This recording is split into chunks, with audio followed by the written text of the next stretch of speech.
제가 은혜 신학교 다닐 때 하루에 보통 성호를 한 70번 정도 긋는다고 말씀드렸죠. 제가 그 강의 끝나고 저도 반성했어요. 나도 먹을 때는 성호 긋는데 안 먹고는, 먹고 끝나고 난 다음에 안 글 때도 많았어, 나도. 근데 요즘 제가 생활이 변했어요. 어떻게 변했느냐면은 하여튼 먹을 때마다 성호를 긋는 거예요. 복분자, 요즘 복분자 나오잖아요. 우린 복분자 또 이것도 갈아서 먹거든요. 복분자 먹을 때도 성호 긋고, 오디 먹을 때도 성호 긋고, 하여튼 그런데요, 제가 요즘 뭐를 느꼈느냐면 성호를 하루 종일 그니까 뭐가 있느냐면 내 삶이 조금씩 거룩해지는 걸 느껴요. 그래서 여러분들도 아무 때나 그세요. 아무 때나. 예? 그러니까 일어나서부터 계속 긋는 거야. 드립다 그냥. 드립다 그니까 내가 조금 생활이요, 조금 거룩해지더라고요. 그래서 정말로 성호를 긋는 거는 우리한테 참 중요한 것 같아요. 자, 자식들을 교육할 때 돈이 세상에서 최고라고 가르치지 말고 정직하게 돈 벌어서 그 돈으로 어려운 이웃을 돌보라는 이런 가르침을 가르치는 것이 여러분들 훌륭하게 자식들을 가르치는 거예요. 지금 전 세계 기준으로 볼 때 극심한 가난에 시달리는 사람을, 하루에 1달러 이하로 사는 사람을 극심한 가난에 시달리는 사람이라고 그럽니다. 그 다음에 하루 2달러로 사는 사람들은 보통 가난한 사람들이라 그래요. 하루에 2,000원 가지고 사는 사람들을, 3달러 이상 가지고 사는 사람들은 가난한 사람이라고 하지 않는데요.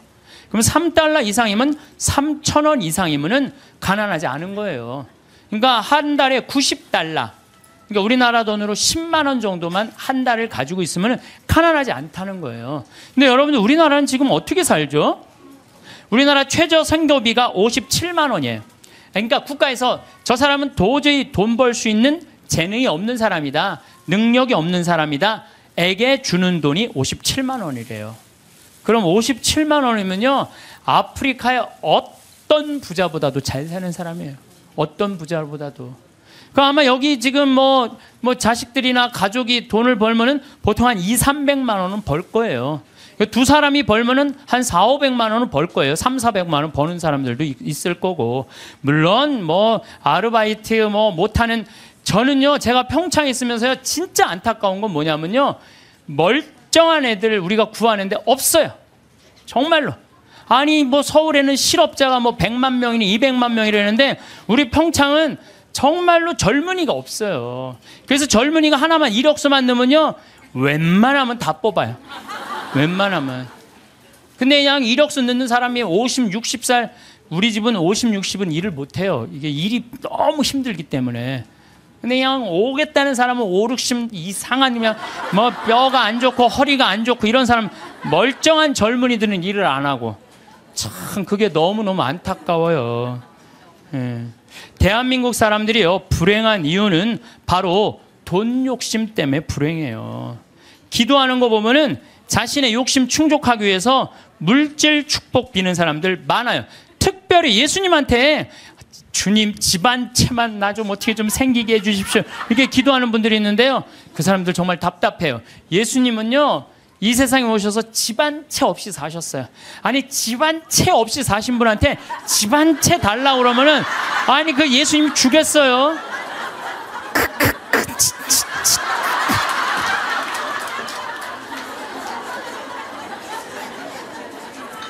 예수님께 기도 열심히 청하면 물질의 축복을 받는다는 이야기는 믿음을 가장한 도박이고 강탈이에요. 여러분들 어떻게 믿을 때 돈 축복 달라고 그래요? 여러분들 돈 때문에 믿는 거예요? 여러분들 뭐 때문에 믿는 거예요? 하늘나라 때문에 믿는 거 아니에요? 그러면 하늘나라를 먼저 구해야지. 내가 기도 9일 기도 열심히 하면 집 한 채. 아니 어디 빌 뗄 대고 빌어야지. 집 한 채 없는 분한테 저기 집 달라고 그러면 돼요. 예수님에게 기도할 내용은 하느님 나라와 그의 정의이지 집이 아니라는 거죠. 재물 축복은 성서에도 이렇게 표현합니다. 잠언 10장 4절을 보면, 게으른 손바닥은 가난을 지어내고 부지런한 이의 손은 부를 가져온다. 돈은요, 하느님한테 기도한다고 오는 게 아니에요. 열심한 사람, 부지런한 사람이 돈이 오는 거지, 아무것도 안 하면서 기도하면 돈이 어디, 그런 이상한 하여튼 그런 거. 그러니까 얼마 전에 무슨 뭐 며느리가 시댁집에 4군데 불을 질렀다며요. 불을 질렀는데 왜 질렀냐니까 점쟁이가 시댁에 불이 나면 로또가 된다고. 그래갖고 그냥 불 질렀다는 거 아니야. 아이고 참.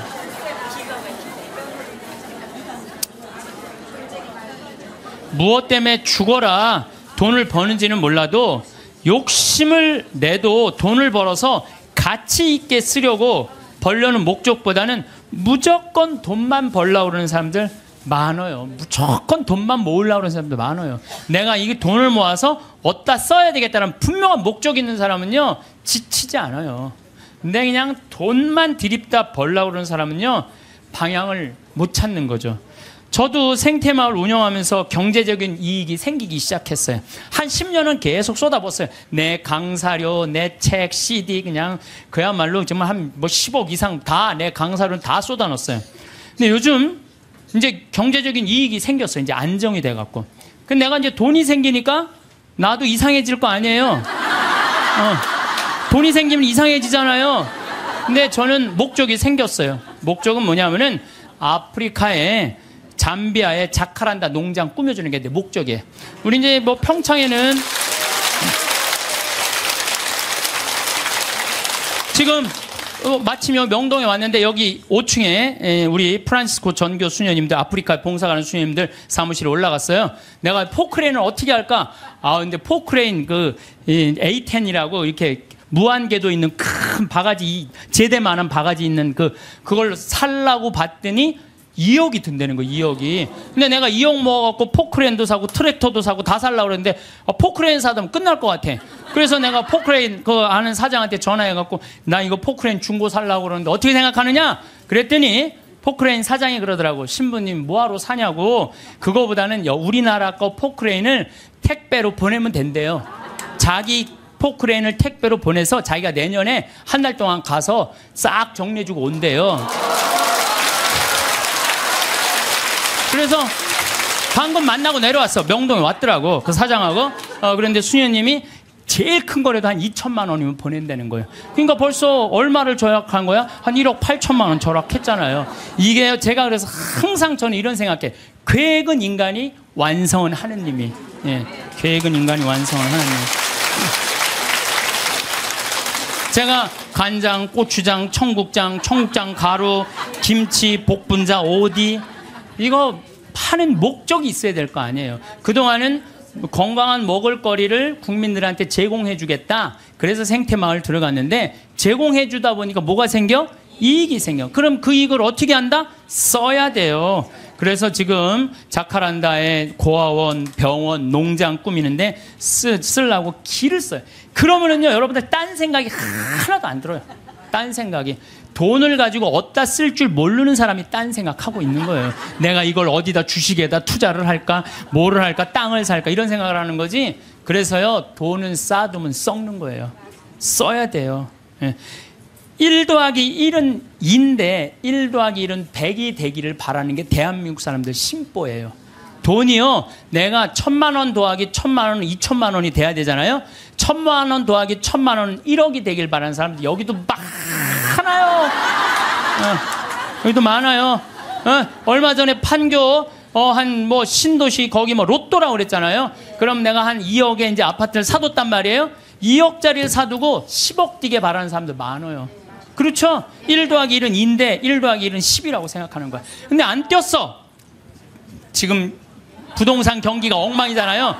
안 뛰었는데 나 2억 주고 샀는데 10억 되길 바라는 마음으로 샀는데 8억이 안 뛴 거 아니에요. 이 사람 이 생각을 하는 거 8억을 손해봤다고 생각을 하는 거예요.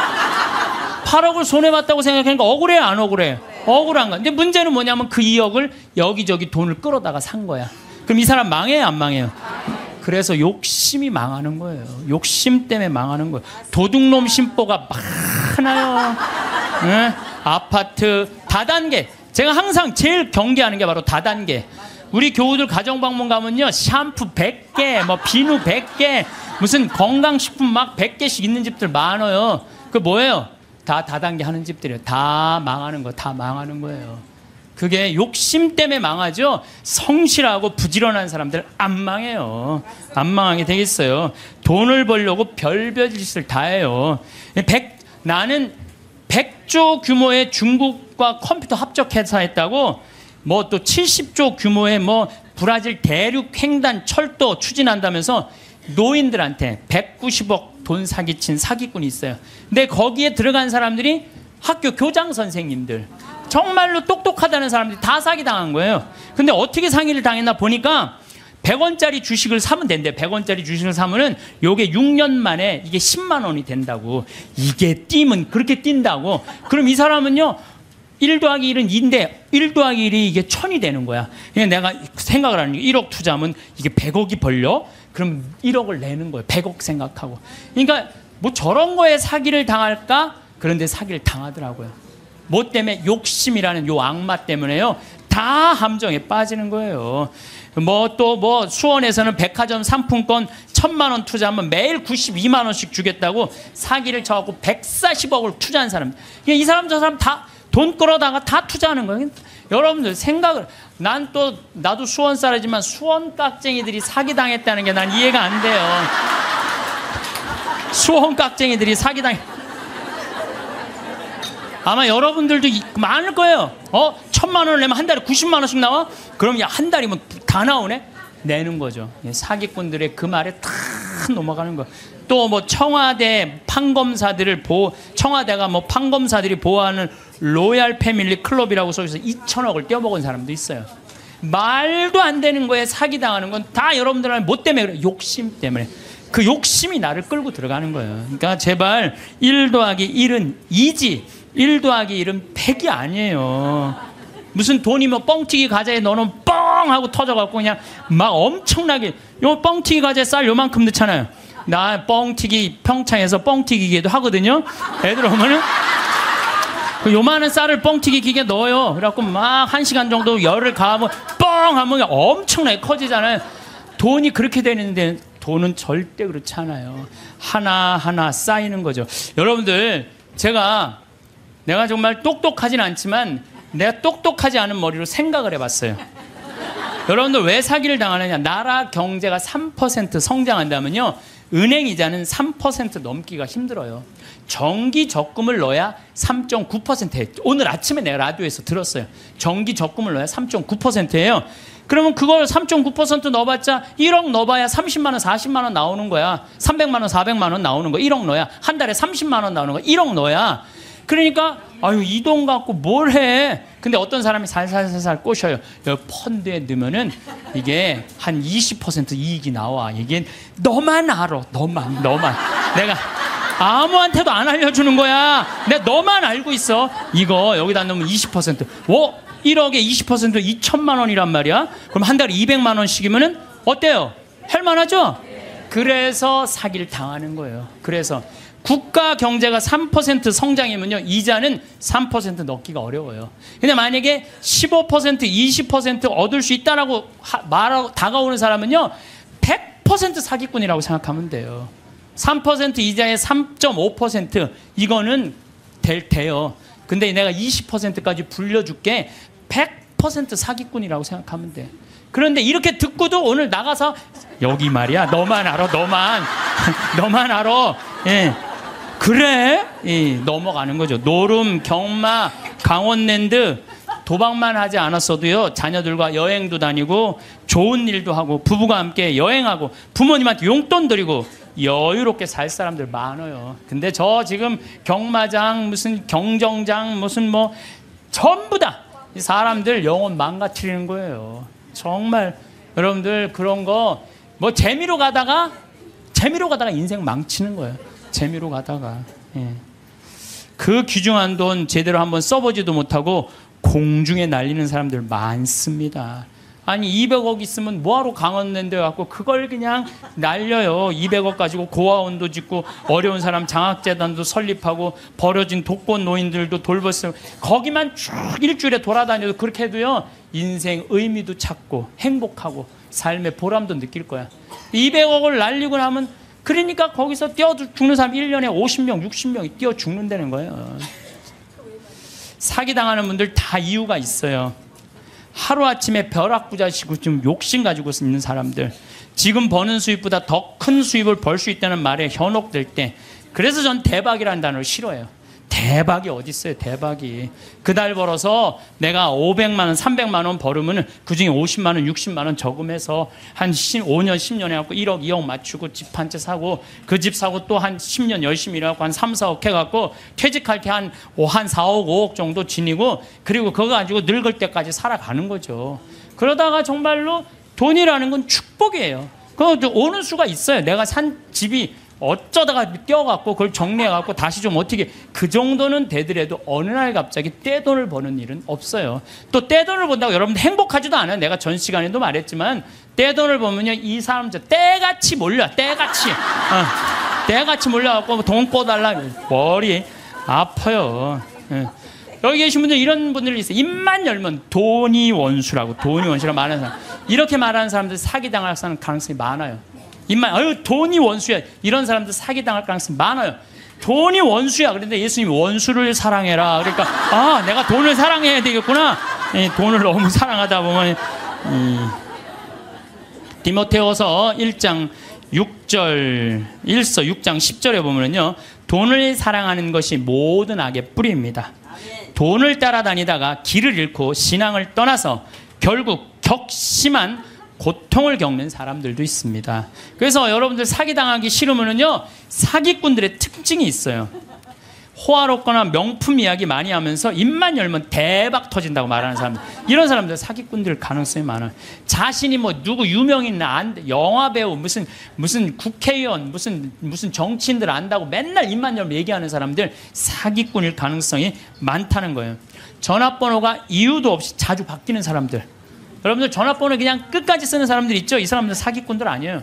근데 그냥 전화번호 또 바뀌었어, 또 바뀌. 사기꾼일 가능성이 많다는 거예요. 그리고 또 누가 사기꾼이, 지금 오늘 계약하지 않으면 이 기회는 다시는 오지 않는다. 이렇게 꼬시는 사람들, 이거 사기꾼. 며칠 전에 우리 부관장 신부님이, 우리 생태마을에 부관장 신부님이 있는데 아주 젊은 신부, 이제 30살 막 된 신부인데, 이 신부는 조혈 모세포를 기증을 했어요. 조혈 모세포를 기증해갖고 작년에 어떤 아가씨가, 맞는 아가씨가 있대. 이게 20만 분의 1의 확률이라는데 맞는 아가씨가 갖고 작년에 기증을 했어요. 근데 이 아가씨가 또 좀 안 좋았나 봐. 그래서 얼마 전에 가서 그걸 기증을 했어요. 또 기증을 하고, 이제 평창이니까 무슨 빈센트 병원에 가서 기증을 했는데, 이제 이게 내가 그 골수가 찼는지 안 찼는지 확인을 해야 되는데, 평창에서 수원까지 나가기 좀 그렇잖아요. 그래서 근처 의료원에서 할 수 있대. 그래서 평창 의료원에 가갖고 화보니까 골수가 다 찼다고. 근데 차 갖고 이제 나오는데 딱 트럭에서 한 사람이 딱 나오더니, 저기 뭐야, 저 손님, 내가 홍삼을 이게 배달을 왔는데 이게 한 2박스가 남아갖고 이걸 싣고 가도 어차피 이거 버릴 거니까 이거 손님 좀 사라고 그러더래요. 그래서 황 신부가 나한테, 신부님 사기꾼이야, 사기꾼.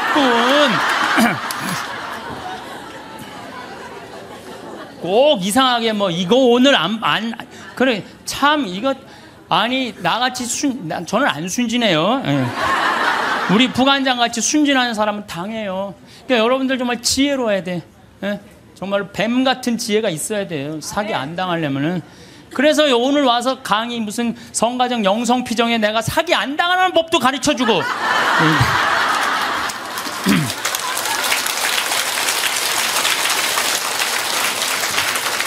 특별히 제가 부탁하고 싶은 게 있어요. 교우들끼리 돈거래하지 마세요. 정말 안 좋은 거예요. 돈거래하다간 친구를 잃어버립니다. 돈 꿔주지도 말고 꾸지도 마세요. 없으면 없는 대로 그냥 사세요. 없으면 없는 대로 살지. 뭐 돈을 꾸는 거는요, 내 욕심을 더 채우기 위한 몸부림이에요. 몸부림이에요. 그래서 집회서에서 이런 말이 나와요. 이거 여러분들 꼭 기억하세요. 돈을 꿀 때까지는 이웃의 손에 입을 맞추고 그의 재산을 두고 공손한 어조로 말한다. 그러나 갚을 때가 되면 시간을 미루고 빈 말로만 갚겠다며 시간만 탓할 뿐이다. 이 여러분들 경험 다 했죠? 그러니까 꿔주지도 말고 꾸지도 마세요. 그런데 꿔줘야 되는 건 있어요. 누구 병원비가 없다. 내가 친척 중에 학비가 없다. 이거는 꿔준다기보다도 그냥 줘요. 예, 꿔준다기보다도 주세요. 병원비나 학비, 난 내가 강의할 때 핸드폰 울려도 한 번도 신경질을 부린 적이 없어 나는. 병원비나 학비 같은 경우는 저는 그렇게 생각해요. 그냥 가난한 사람도 도와주는데 내 형제 친척 중에 아프고 학비가 없다는데 그거는 차라리 꿔준다는 말보다 그냥 주세요. 그거 외에는 꿔주지도 말고 꾸지도 마세요. 돈이라는 거는요, 돈이 거짓말하는데 한다고 말하잖아요. 돈은 거짓말 안 해요. 욕심 부리지 않고 성실하게 일하면 돈은 언제든지 벌어집니다. 한순간에 떼돈 벌고 싶은 도둑놈 심보를 가진 사람들이 돈 때문에 자기도 고통스럽고 남도 고통스럽게 하는 거. 그래서 보면 어떤 집에 보면요, 이 도박하는 사람들 보면요, 형제 친척 모든 돈 다 끌고 들어가는 사람들이 있어요. 중리사니 그러면서 거짓말하면서. 이런 사람들은요 진짜 정말로 이 사회에서 분리시켜갖고 어디 모아놔야 돼요. 그래서 노동, 우리 생태마을에 그런 사람들 그냥 싹 모아갖고 돈도 안 주고 그냥 일 시키면은 그게 돈 버는 건데. 여러분들 이제는 돈 버는 시대는 끝났어요. 이게 무슨 얘기냐면은 30년 전에는 돈이 없어서 굶었고 돈이 없어서 학교 다니지 못했지만 지금은 그런 시대는 아니에요. 이제는 돈 버는 법을 배우는 시대가 아니라 돈 쓰는 법을 배워야 돼요. 어떻게 쓰면 잘 쓰느냐. 돈이 쌓이면 죄가 되게 돼 있어요. 제가 신학교 때 1학년 때 신학교 딱 들어가니까 우리 선배님들이 맨날 뭐 배고파서 굶었다, 뭐 너무너무 힘들었다. 그런데 신학교 딱 들어가니까 밥 딱 3끼 주는 거예요. 그거 외에는 간식이 없는 거예요. 간식이. 그게 20살 때 얼마나 이 혈기가 넘쳐요. 근데 밥 3끼, 아무리 많이 먹어도 밤 되면 배고프잖아요. 그냥 어떨 때 그냥 물 먹고 배고프니까. 그러고도 있는데, 외출할 때 되니까 배고플 거 생각하고 식빵을 사, 식빵을 사갖고 이제 혼자 먹으려고. 혼자 먹으려고. 근데 식빵을 이렇게 놔도 이제 어떻게 20줄을 다 먹어요. 한 4줄 먹으면 배부르잖아요. 그럼 이제 다음에 먹으려고 놔두면 이놈들이 얼마나 코가 빠른지 그 식빵 있는 걸 너무너무 잘하는 거예요. 그러고 식빵을 보면 다 훔쳐먹고 없는 거예요. 그래서 내가 식빵을 사면은 내가 이 식빵을 뺏기지 않으려고 어떻게 해요? 그냥 저기 침대 맨 안쪽에 침대 밑에 옷장이 있었거든요. 그 맨 끝에 이제 몰아 넣는 거죠. 그래서 내가 이제 난 신학교 때 깐또레스를 했어요. 매 미사마다 노래하는 그 깐또레스를 했으니까 맨날 그거 연습하느냐고 여기 뛰어다니고 저기 뛰어다니고 보면 한 3일 정도 뛰어다니면은 빵 놓은 걸 까먹어요. 빵 놓은 걸. 그래갖고 나 빵 먹어야지 빵. 그래갖고 딱 보면은 그게 곰팡이가 썰어져요. 곰팡이가. 그래 몇 번을 곰팡이 쓰는 거를 보고 내가 세미나를 그때 이제 갔는데 굉장히 큰 세미나였어요. 근데 거기에 이제 불교, 개신교, 천주교, 유교 다 모여서 그런 얘기를 하는 거예요. 종교의 모든 거는 나눈다. 보면은 불교는 절하고 난 다음에 음복한다 그러잖아요. 다 나눠 먹잖아요. 그렇죠? 불교는 공양 드리고 뭐라 그래? 공양한다 그래. 나눠 먹는. 그걸 공양한다 그래. 나눠 먹는 거 공양한다 그래. 하다못해 무당도 굿하면 굿덕을 돌린다. 무당을 굿덕을 돈다. 우리는 성체 나눠 먹는 거다. 나눠 먹는 거. 쌓아놓으면 썩는다. 쌓아놓으면. 제가 그 얘기를 듣고 딱 내 모습이 생각나다. 그 식빵 혼자 먹겠다고 깊숙한 걸 쌓아놨던 내 자신이 그것도 맨날 성체화하는 내가 너무 창피하더라고요. 그래서 식빵을 사갖고 그러면 그 다음부터는 다 불러요. 친구들. 내 친구들. 야 일로 와봐. 내 식빵 사와. 다 나눠 먹었어요. 나눠 먹으니까 뭐가 좋으냐면 곰팡이 썰어서 버리는 게 없는 거예요. 나도 못 먹고 너도 못 먹잖아요. 그렇잖아요. 그러니까 걔네들도 이제 외출해갖고 사갖고 오면은 나한테 얻어먹었으니까 어떻게 해? 풀러다가 또 나눠 먹고. 그러니까 한 2학기 되니까 늘 배불리 먹더라고요. 이게 나눠 먹는 게 정말 중요해요. 제가 얼마 전에 부산교구 다락방 기도회라고 우리 신부님들 열심히 기도하는 신부님들 모임에 갔어요. 근데 이제 제가 이제 이런 얘기를 하니까 한 70쯤 된 마산교구 신부님이 그런 얘기를 하더라고요. 당신이 아메리카에 강의를 갔었대요. 그럼 하여튼 아메리카에 있는 나라인데. 근데 신부님이 오면 방울뱀을 삶는데요. 잡아서. 그거 하면 안 되는데 어쨌든 방울뱀을 삶아갖고 아주 진액을 5봉을 줬대요. 근데 이거를 1시간에 1봉씩 먹어야 된다는 거예요. 그런데 비행기 떠나기 전에 이제 미국으로 가야 돼서 그걸 또 미국으로 갖고 갈 수가 없잖아. 5봉은 있는데 1시간에 하나씩 먹으라고 그러니 이거 어떻게 해? 한 번에 5개를 먹을 수도 없고. 그래서 이 시모님이 한 봉을 먹고 따라간 봉사자들 4명 있길래 그걸 니네들 먹으라고 나눠줬대요.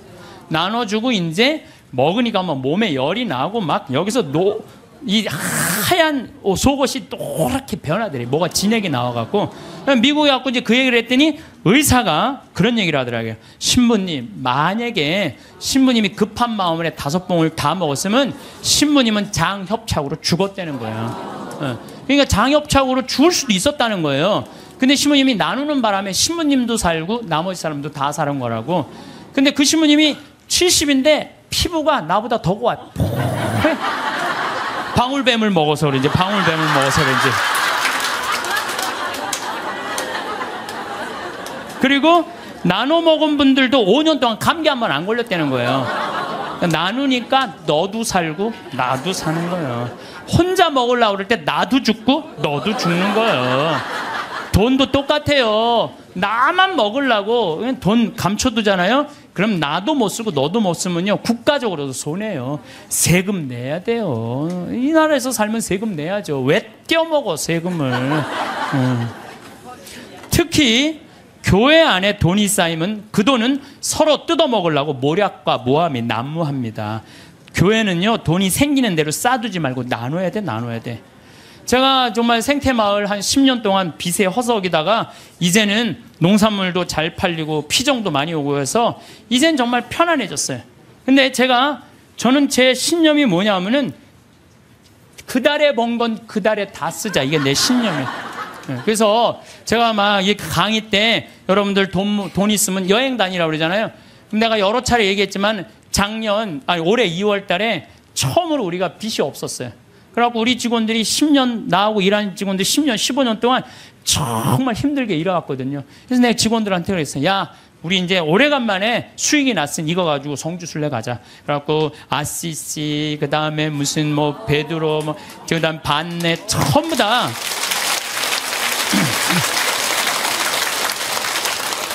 여러분들, 돈은요, 쓴 것만 내 돈이에요. 쓴 것만 내 돈. 여기 계신 분들 재산이 100억 있어. 근데 하나도 안 썼어. 그분은요, 거지예요, 거지. 하나도 안 썼으면. 근데 재산이 100억 있어. 근데 그 100억을 가지고 여행도 다니고 맛있는 것도 먹으러 다니고 또 가난한 사람도 도와주고 어려운 아프리카, 우리 잠비아도 1000만 원 기증하고. 이 쓴 것만 내 돈이에요, 쓴 것만. 내가 본당 신부할 때도 정말로 부자들 많았어요. 근데 그 부자들 한 푼도 안 써. 그러면은 어떻게 이렇게 없어 보이는지. 없어 보여요. 한 푼도 안 쓰는 부자는요, 없어 보여요. 근데 정말로 부자면서도 때 따라 철 따라 신부님 이거 필요하실 때 쓰세요. 이거 어려운데 도와주세요. 신부님 이번에 사업. 그 사람들은요, 정말 있어 보이더라고요. 있어 보여. 돈은 우리 인생을 행복하게 해주는 도구지 목적이 아니에요. 우리나라에 1971년 3월 11일 날 76세로 세상을 떠난 유일양행의 설립자인 유일한 박사님은요, 모든 재산을 공익단체 다 기부했어요. 그리고 주식조차도 직원들한테 다 나눠줬어요. 다 나눠줬어요. 정말로 멋있는 분이죠. 정말로 기업가의 모습을 보여준 거예요. 또 그 딸도 미국에 가서 전 재산 떠나면서 세상에 다 기부하고 세상 떠났어. 딸도. 아버지가 그러니까 딸도 그러는 거예요. 아버지가 그러니까. 카네기도 전 재산 기부했고 2,500곳에 도서관을 져줬어요. 카네기. 그리고 워렌 버핏, 빌 게이츠, 걔네들 둘이 낸 게 1,000억 달러예요. 1,000억 달러. 둘이 낸 게. 다 내는 거죠. 다. 왜? 그 사람들은 누구를 상대해서 돈 벌었다고 생각해? 자기네들 국민을. 그러니까 미국 갑부들은 보면요, 다 미국에 가보면요, 그 부자들이 다 기증하고 갖고 몇백억, 몇천억씩. 그걸로 사회가 건강하게 돌아가는 거예요. 우리나라에도 좀 그렇게 살짝 미치는 부자가 좀 나왔으면 좋겠어요. 네. 마태오복음 19장 16절, 26절에 보면은요, 하느님의 계명을 충실히 지킨 부자 청년에게 예수님이 이렇게 말씀하세요. 내가 완전한 사람이 되려거든 가서 너의 재산을 팔아 가난한 이들에게 주어라. 그러면 내가 하늘에서 보물을 차지하게 될 것이다. 그리고 와서 나를 따라라. 그러나 그 젊은이는 슬퍼하면서 떠났어요. 왜? 재물이 많았기 때문이에요. 여러분들 그 부자 청년은요, 계명도 굉장히 중요하게 여긴 청년이에요. 근데 재물이 많았는데 이 청년은 재물하고 자기를 똑같다고 생각해요. 재물하고 자기를. 이 사람은 재물을 파는 건 뭐를 파는 거야? 자기를 파는 거야. 이게 참 문제예요. 여러분들 재물이 없으면 여러분들도 사라진다고 생각하는 분들 여기 혹시 계시면은 그럼 불행한 사람이에요. 재물이 없어도 상관없어요. 아니 지금 이 세상에 재물 없이 사는 사람들 얼마나 많아요. 그 행복한 사람들 얼마나 많아요. 우리 수녀님들, 우리 신부들은 그래도 좀 나아요. 우리 수녀님들 재물이 있어요, 없어요? 그 수녀님들은 어디 버스 타고 가는데도 돈 받아갖고 해요. 그래도 행복한 수녀님들 많아요. 돈이 우리 존재가 돈하고 똑같아서는 안 돼요. 돈이 많으면 존재가 충만하고 돈이 없으면 존재가 없는 거. 이 병을 우리가 고쳐야 돼. 그래서 그 젊은이는 재물과 존재를 같이 여겼기 때문에 재물을 팔 수 없었던 거죠. 5,000명을 먹인 기적 이야기 가운데 누가 가장 행복했을까요? 5,000명을 먹인 예수님이 행복했을까요? 물고기 2마리 빵 5개 기증한 소년이 행복했을까요? 아니에요. 제일 행복한 사람은요, 그 5,000명한테 나눠준 제자들이에요. 신나지 않았겠어요? 여러분들 한번 생각해봐. 내가 여러분들한테 돈을 한 10억 정도 줘갖고 한 1,000만 원씩 줬어, 여러분들한테. 그래갖고 여러분들 좀 어려운 데 가서 도와주세요. 그래갖고 내가 한 1,000만 원짜리 10개를 가지고 여러분들이 10명이 쫙 나가서 도와줄 때 여러분들 신날 것 같아, 안 신날 것 같아? 내 돈도 아닌데.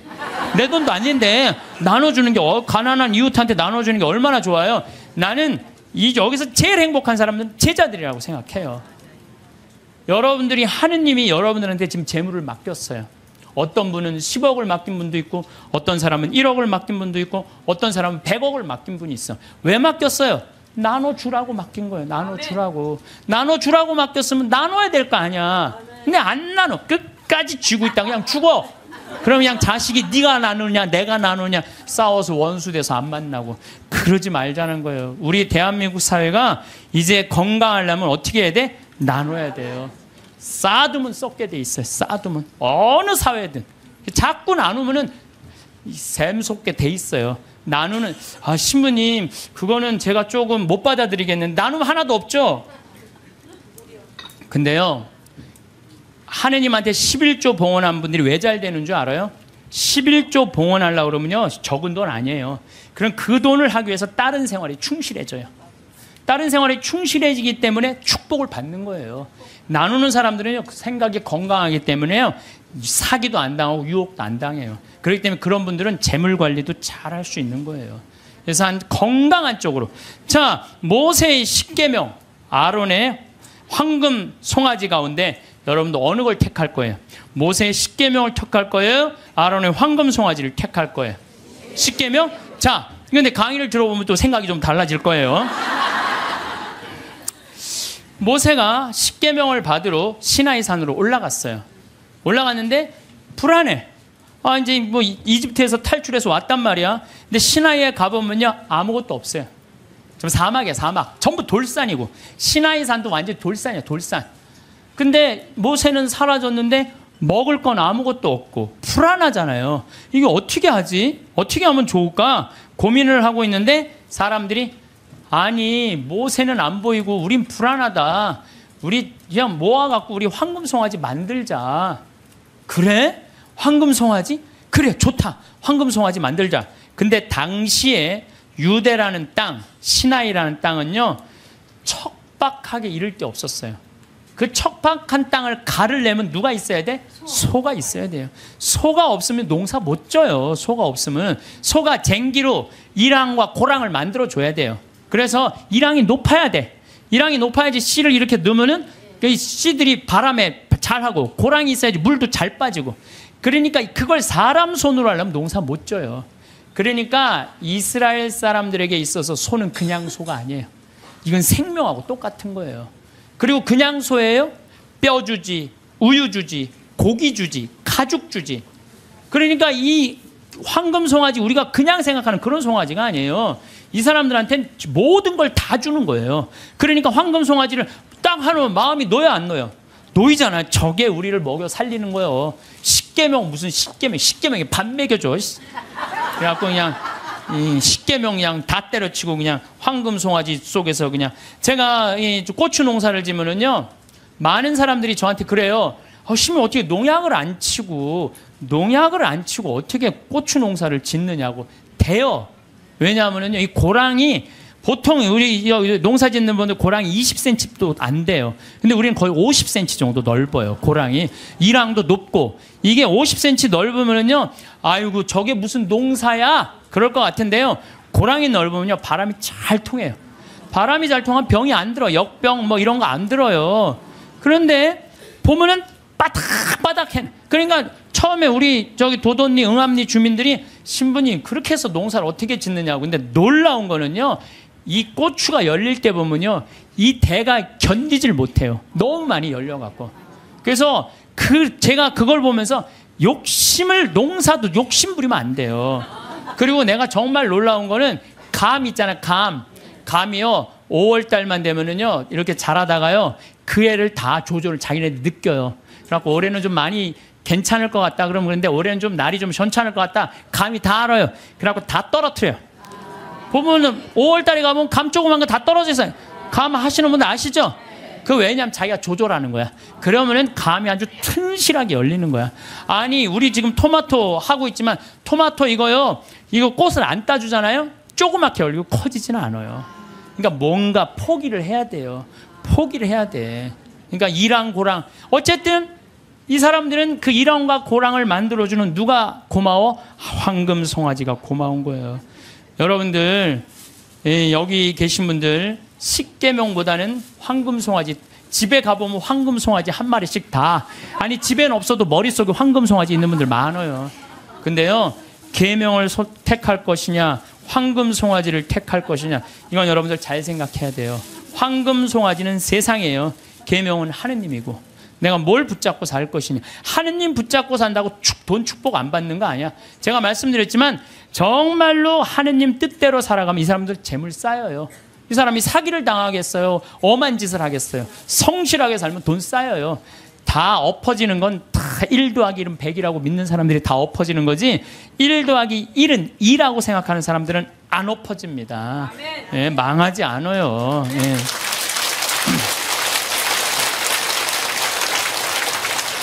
하느님 꽉 붙잡고 살아야 되는데 출세와 권력 꽉 붙잡고 사는 사람들 있어요. 저는 예수님이 왜 위대한지 정말로 이 사제로 살면 살수록 더 느껴요. 예수님은 이 세상에 오셔서 절대 권력을 추구하지 않으세요. 나는 섬김을 받으러 온 것이 아니라 섬기러 왔다. 이 말씀이야말로 우리 인간이라면 누구나 다 가슴 깊어야 새겨야 할 말씀이에요. 권력은 섬기기 위한 도구인데 권력을 쥔 사람들이 안 섬기려고 그래요. 막 권력을 휘둘르죠. 위장 전입하고 자식 대학 군대 안 가게 하고, 또 대학도 마찬가지야. 무슨 국제중학교 이런 데 막 애 머리도 안 되는데 막 들이밀고, 이게 다 돈과 권력으로 부리는 횡패. 지난번에도 말씀드렸지만 우리나라 대통령들 최고 권력 가진 사람들 어떻게 됐어요? 불행하게 죽거나 감옥에 가거나 가족이 감옥에 가거나 그래요. 그러잖아요. 권력이 뭐가 좋아요. 그래서 여러분들 가운데서도 정말로 권력처럼 무상한 게 없어요. 권력을 쥐고 있을 때만 좋지, 권력에서 밀려나면은요 비참하고 심지어는 모욕과 보복까지 당하는 게 권력이에요. 요즘 나는 그 전두환 무슨 국회법 통과되는 거 보면서 권력이라는 게 참 무상하구나. 저 전두환이라는 저 대통령이 얼마나 정말로 기가 막힌 권력을 가졌어요. 근데 지금은 모든 국회의원들이 다 10년 연장하자, 뺐자. 그게 권력이라는 게 이렇게 무상한 거예요. 권력을 꽉 잡고 사는 것보다 하느님 꽉 잡고 사는 게 훨씬 더 낫습니다.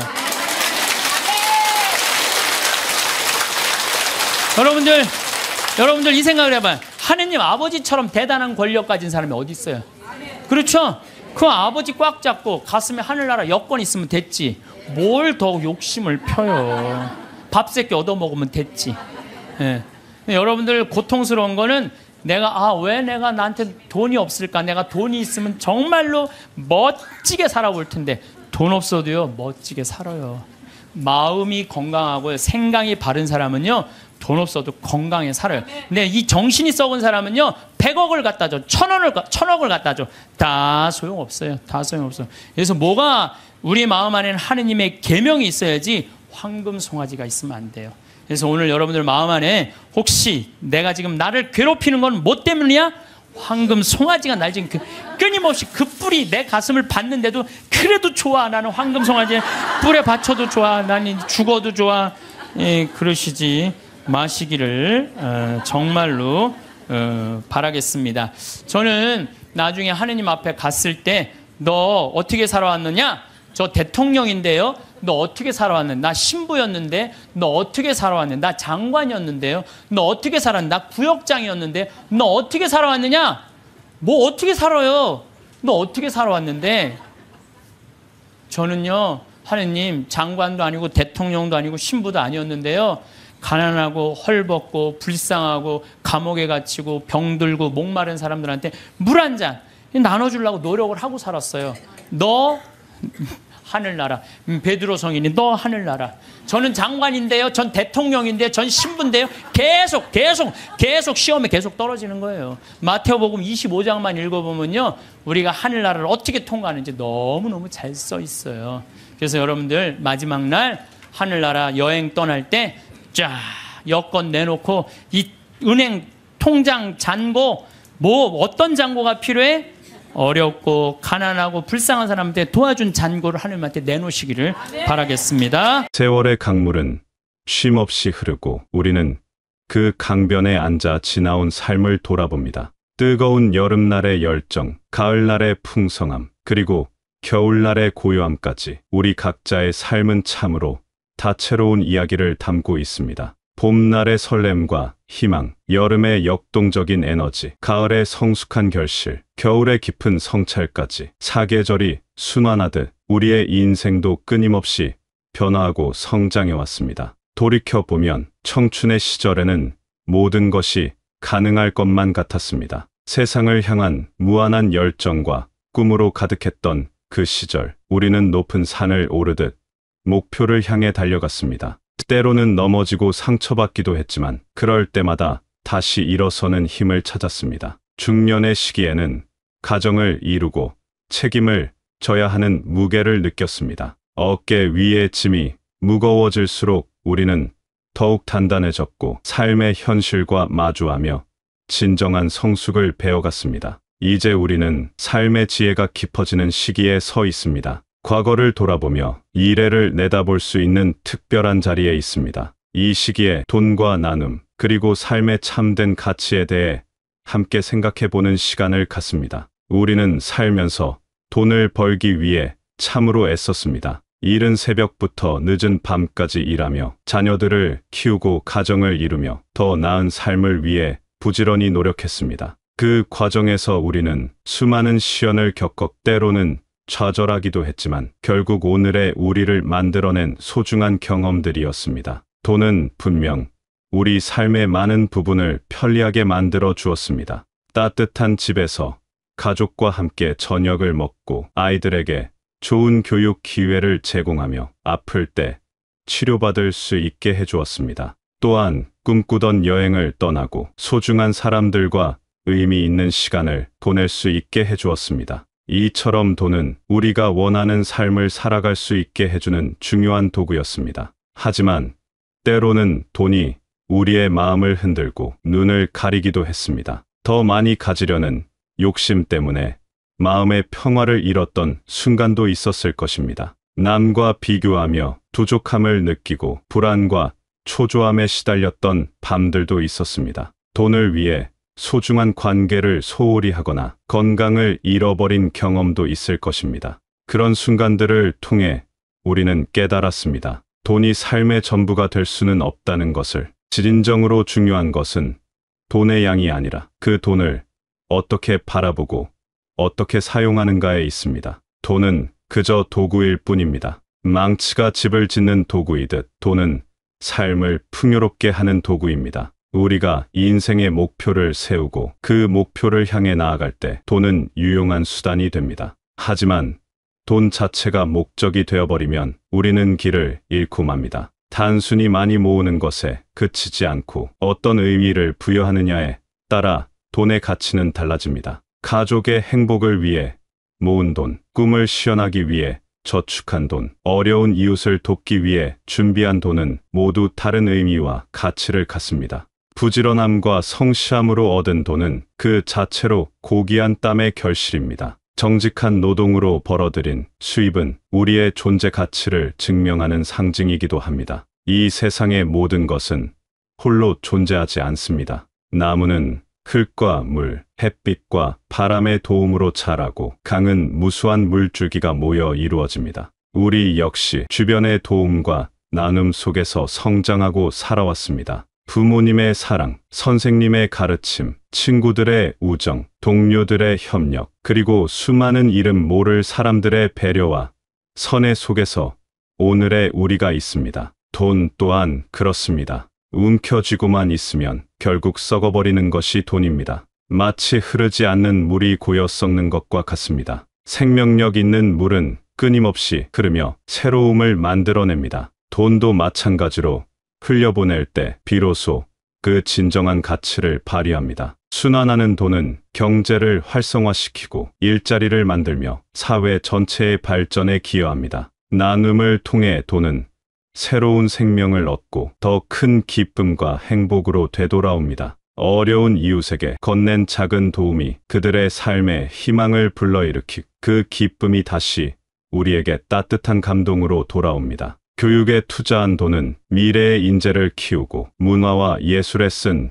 돈은 사회를 더욱 풍요롭게 만듭니다. 환경 보호를 위해 사용한 돈은 우리 후손들에게 더 나은 세상을 물려주는 투자가 됩니다. 우리가 가진 것을 기꺼이 나눌 때 그것은 비로소 우리 자신의 것이 됩니다. 독점하려 할 때는 오히려 그것에 얽매이게 되지만 나누어 줄 때는 진정한 자유를 얻게 됩니다. 움켜쥔 주먹 안의 것은 보이지 않지만 펼친 손바닥 위의 것은 모두가 볼 수 있고 함께 누릴 수 있습니다. 나눔은 단순히 물질을 나누는 행위를 넘어섭니다. 그것은 따뜻한 마음을 전하고 서로에게 희망을 불어넣는 숭고한 행위입니다. 때로는 돈이 아닌 시간을 나누고, 때로는 지식과 경험을 나누며, 때로는 위로와 격려의 말 한마디를 나누는 것도 소중한 나눔입니다. 작은 미소 하나, 따뜻한 인사 하나도 세상을 변화시키는 나눔이 될 수 있습니다. 작은 나눔이 모여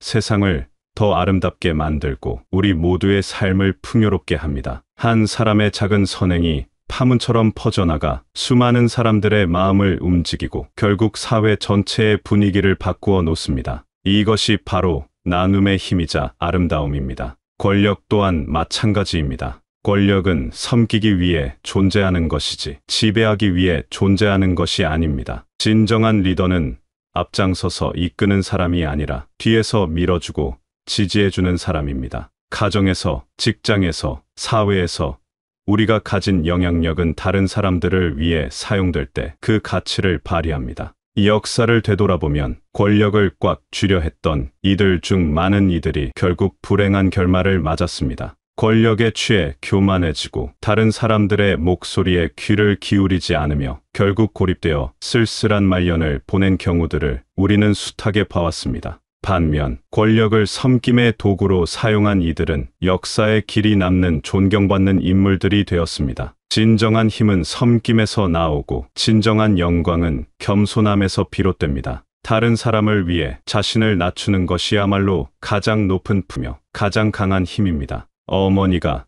자식을 위해 희생하는 사랑, 스승이 제자를 위해 헌신하는 마음, 리더가 구성원들을 위해 봉사하는 자세, 이 모든 것들이 진정한 권력의 모습입니다. 우리는 이제 더 이상 세상의 명예나 권력에 연연할 필요가 없습니다. 젊었을 때는 인정받고 싶어 하고 성공하고 싶어 했지만 이제는 그런 욕망들로부터 자유로워질 수 있습니다. 우리의 삶은 이미 그 자체로 충분히 고귀하고 아름답습니다. 살아온 세월 자체가 우리의 가장 큰 자산이며 쌓아온 경험과 지혜가 우리의 진정한 보물입니다. 지금 우리가 서 있는 이 자리에서 우리는 물질적 풍요가 아닌 마음의 풍요를 추구해야 합니다. 물질적 풍요는 외부의 조건에 의존하지만 마음의 풍요는 우리 내면에서 나오는 것입니다. 아무리 많은 재산을 가져도 마음이 가난하면 진정한 행복을 누릴 수 없지만, 비록 물질적으로는 부족해도 마음이 풍요로우면 매일매일이 감사하고 행복할 수 있습니다. 돈이 없어도 건강한 마음과 바른 생각을 가진 사람은 멋지게 삶을 살아갈 수 있습니다. 아침에 눈을 뜨고 새로운 하루를 맞이할 수 있다는 것, 사랑하는 가족과 함께 식사를 할 수 있다는 것, 친구와 대화를 나눌 수 있다는 것, 아름다운 자연을 감상할 수 있다는 것, 이 모든 것들이 돈으로 살 수 없는 소중한 선물들입니다. 진정한 행복은 통장 잔고의 숫자가 아니라 감사하는 마음과 사랑을 나누는 삶에서 옵니다. 작은 것에도 감사할 줄 아는 마음, 어려움 속에서도 희망을 잃지 않는 마음, 다른 사람의 아픔을 내 아픔처럼 느끼는 마음, 이런 마음들이 우리를 진정으로 부유하게 만듭니다. 우리가 가진 것들을 기꺼이 나누고 서로를 보듬으며 살아갈 때 우리의 삶은 더욱 의미 있고 아름다워집니다. 혼자서는 할 수 없는 일들도 함께하면 가능해지고, 혼자서는 견디기 어려운 시련들도 함께하면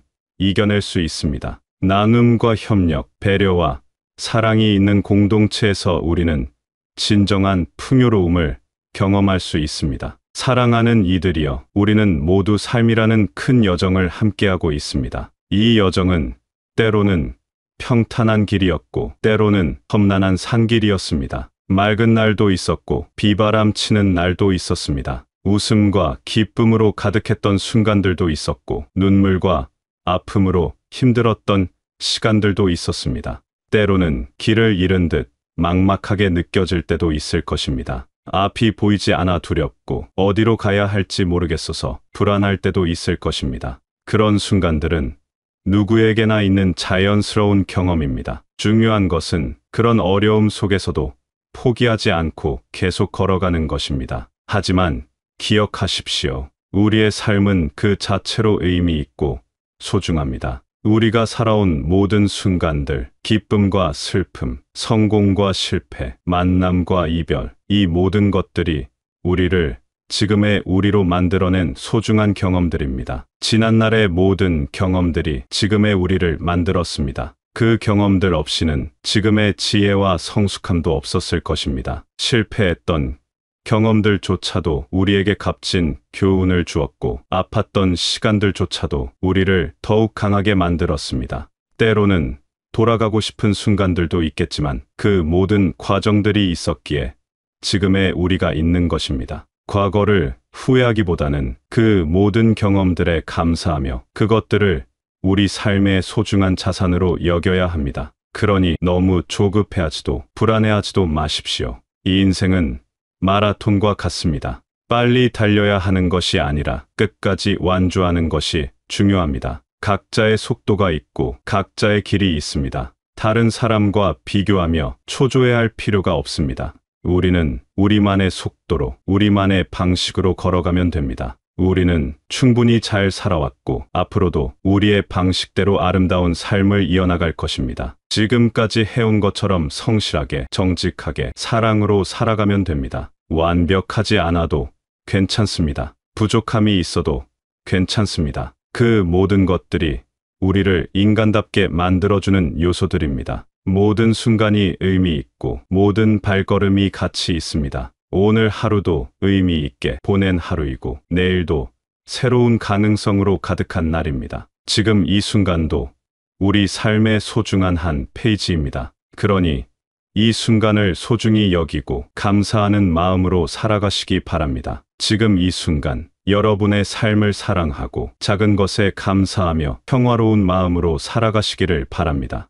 여러분 곁에 있는 소중한 사람들과 더 많은 시간을 보내시고 여러분이 할 수 있는 작은 나눔들을 실천해 보시기 바랍니다. 그렇게 하루하루를 의미 있게 살아가다 보면 어느새 우리의 삶은 더욱 풍요롭고 아름다워져 있을 것입니다. 우리 모두가 서로를 격려하고 지지하며 함께 아름다운 삶의 여정을 이어나가기를 진심으로 바랍니다.